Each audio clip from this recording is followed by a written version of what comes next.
If anyone still suspected that the Beatles had faded into the status of a dusty, outdated legacy act by the early 2000s, the arrival of their blockbuster compilation album of No.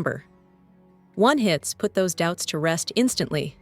Released to mark 30 years since the band's historic breakup in 1970, One gathered 27 chart-topping tracks from the group's peak years in the mid to late 1960s. Due to technical distinctions between A-sides and B-sides, legendary songs such as Please Please Me and Strawberry Fields Forever were excluded. Still, the album remained packed with classics: She Loves You, I Want to Hold Your Hand, Yesterday, Yellow Submarine, Hey Jude, The Ballad of John and Yoko, Something, and Let It Be, to name only a few. Unsurprisingly, with a lineup made entirely of No. 1 hits, the release became a massive commercial success. One ultimately became the best-selling album of the entire decade worldwide, topping charts in 23 countries, including the United States, the United Kingdom, South Korea, and New Zealand. For younger listeners, it served as an eye-opening introduction to a band that had split long before they were born. For longtime fans, it was a convenient, polished collection of the group's most iconic work. Much had changed between the band's final days and the release of One.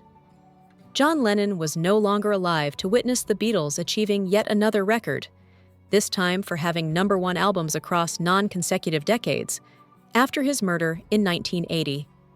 The surviving members also endured personal losses, including the death of Linda McCartney in 1998.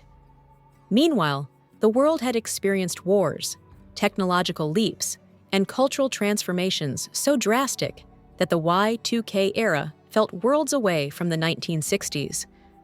Along with newly remastered versions of nearly all their chart-topping singles, the deluxe edition of One included promotional films the group made in the late 60s after they had stopped touring.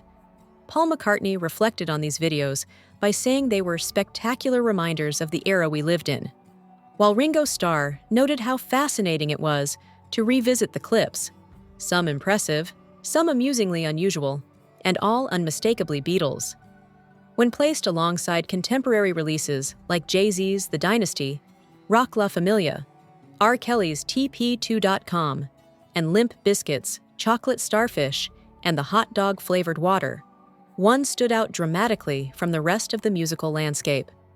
Whether its success stemmed from nostalgia, smart promotion, or simply the timeless strength of the songs themselves, one thing was undeniable.